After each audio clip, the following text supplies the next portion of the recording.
Həyata bir dəfə gəliriksə, onlar da düşünüb arada belə sürprizlər eləməliyik. Belə masaları həyat yoldaşlarınız üçün mütləq eləyin sizdə. Yağlı kağıza əvvəlcə planın eskizini çəkirəm. Ardıca turşuları, göbələk və asparagus marinadlarını yerləşdirirəm.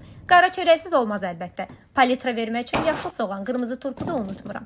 Qəhrəmanlardan biri də bu gözəl Krım soğanıdır. Bal kimi idi. İri salaka, inanılmaz dadlıydı. Hamımızın sevimlisi skumbriya, qarboşa, əti qırmızı, dadı əla idi. Kambala, ətrinə görə heç bəyənmədim. Okun, okean xanısı, adi qızartmasını da çox sevirəm.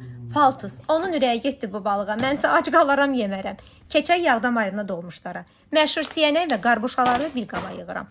Balıq fileləri, tuna, rənginə heyran qaldım. Eskolar, bunu da bəyəndim. Qırmızı balıqla üçünü bir qabda yığıram. Qara, qırmızı və mintay kürüsünü də buzun içərisində servis edirəm. Etiraf eləyək ki, belə slavyan dəsti xətti ilə olan masaları çoxumuz sevirik. Vacib deyil bu qədər çox çeşid olsun. Siz də dostlarınız, əzizləriniz üçün belə hazırlaya bilərsiniz. İndi deyin görün, bəyəndiniz bu masanı?